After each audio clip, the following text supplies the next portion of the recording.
I very could have easily put him number 1. But at number 1, I've got Geth. These are the top 10 UK rappers of 2024. Now, this is a personal top 10. These are the rappers that I think, when it came to rapping, were the best in 2024. So we're not just looking at streams or the biggest rappers. We're looking at when they showed up, these guys were the best. It's a combination of everything, what they dropped, how often they dropped, the size of it, but it's my top 10 at the end of the day, so we might disagree. So at number 10, I actually couldn't pick one rapper, so these are the honorable mentions. Nems, Heady One, Leo Stay Trill, Unknown T, AJ Tracy, Nux, Poser, Lancey Foe, Cairo Keys, Dizzy Rascal. All of those guys showed up throughout the year, had some big moments and honorable mentions. At number 9, I've got Scraps. Now, Scraps dropped a really good album. I feel like albums have been weak on the whole this year, but Scraps definitely did stand out. And I think on a personal note, I saw him live at Reading Festival, not really too sure what to expect. I've only ever seen Scraps come out and perform One More Chance freestyle. And so to actually see a whole set of his, he did impress me. I was sort of worried because Scraps is quite a chilled out rapper, but he definitely put on a show. One of the highlights of my year, that. At number 8, I've gone for Bugsy Malone. Now, I mentioned already, there weren't too many strong albums this year. Lots of people dropped, but not too many left a mark. Bugsy Malone definitely did leave a mark on me. I really enjoyed his album. More recently, he's re-released all his old mixtapes on Spotify. Now, that doesn't count for this year, but his latest song is like a freestyle. I can't remember the name of it, but it sort of ties in the fact that he's re-released all these old tapes. And he's just rapping, and I thought, you know what? I've seen a lot of Bugsy this year in terms of business stuff as well. He's had a great year and definitely can be one of the best rappers on his day, and he showed that this year with his project. Number 7, I've gone for Nines. Now, he could be higher. He probably should be higher in terms of what he's achieved all year. He's retired. But based on the music he's put out one final album, and it's a really good album. Don't get that wrong. To me, it's too similar to Crop Circle 2, and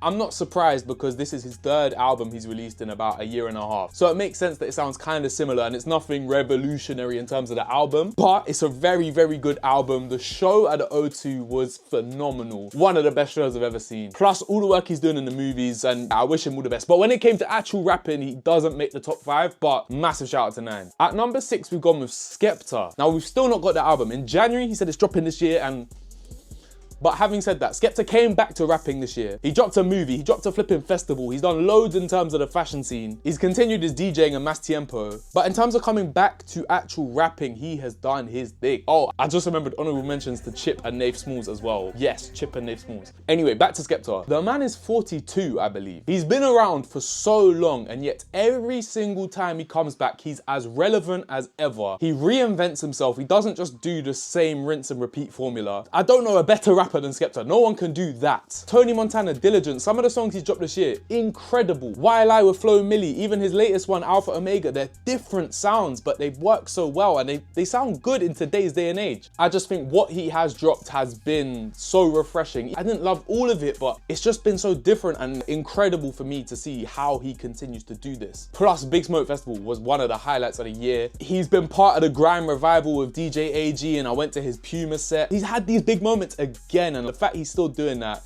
wow. Skepta, incredible year. I cannot wait for this album. Now we're into the top 5 rappers of 2024. And at number 5, I've got Paralu. This man has dropped nothing but quality. The project, every single single, the rollout, he was pretty much dropping something every single week. It was different enough, it was refreshing enough, and he had a message, he had something to say. I feel like that's lost in today's era of rap. People aren't saying anything, but Paralu has got a message. His energy since he's come out of jail has been phenomenal, and the music has shown it. And you can just tell in the way he speaks, his interviews, he's focused. At number 4, I've got Central C. Now, in almost every sense, he's the artist of the year, but this one is more down to the rapping ability. And Central C has maybe missed in that sense this year, but in terms of his vision and what he's trying to do, I get it. Like, everything he does makes so much sense in terms of broadening his sound, broadening who he's collaborated with. And this year for him has been all about worldwide collaboration. Asha K, Ice Spice, J. Cole, not to mention Lil Baby, which has been the biggest song of the year in terms of the UK, and I don't even like that song too much. As a UK fan, the CC freestyle was incredible in my opinion, and sparked a little spike in the grime wave. So you cannot fault what he's done, and he's a very good rapper. People want to say this, that, the other. Central C can rap, and the CC freestyle was a great example of that. And he dropped some other really good songs as well, and the rollout to the album has been phenomenal. I just applaud everything he does in that sense. But he didn't quite break the top 3. 3, because at number 3 we got Potter Paper. Now this man has dropped 3 projects. He said he even wanted to drop 4. For a rapper to be that consistent and have the quality as good as he has had it is so rare, which is why he has to be top 3. And what I like about this is the 3 tapes, they're all kind of different in sound, so there's something for everyone. I really like Thanks for Hating. He's collaborated with so many people, and what he's doing outside of his own music in terms of 3-6 the label and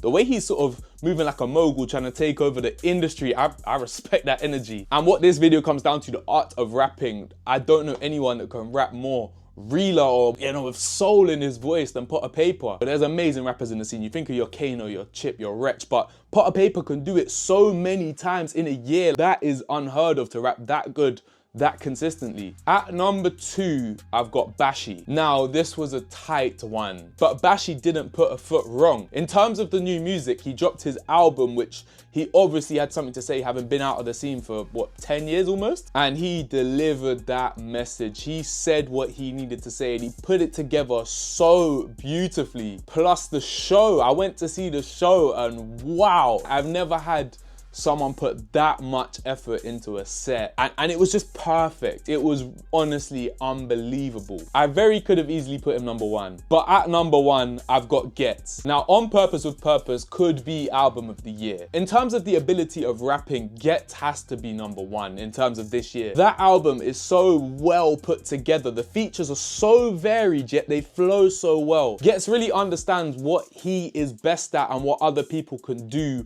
and the way he marries that on certain songs. That 3-track run from Mount Rushmore, Anakin, the one with Lancey Foe, Unknown T, like that, the one with Sanford, the way they all flow together is incredible. And then at the end when you got Pip Millet and Tiggs the Author, it just, wow, what an album. So the reason Geth is number 1, because his rapping ability and his ability to understand how to piece together an album, incorporating all these sounds. Plus, this is what tipped it. This album as well. He dropped this with Rude Kid only a few weeks ago, and I'm lucky enough to have gone to the show and bought the album because not many people can hear it. But like Potter Paper, hearing him do it again within a year, that's what tipped it for me. His ability to rap at that quality, that consistently, and drop quantity is phenomenal. This album isn't as good as On Purpose with Purpose, which is why I think it's more of an exclusive, but there are some gems on there. He is rapping, he's spitting his truth. And then he's got the one Dave feature of the year, and having him go next to Dave really shows you how good a rapper Geth is, because I think he beats Dave on that song. Then the outro, he's actually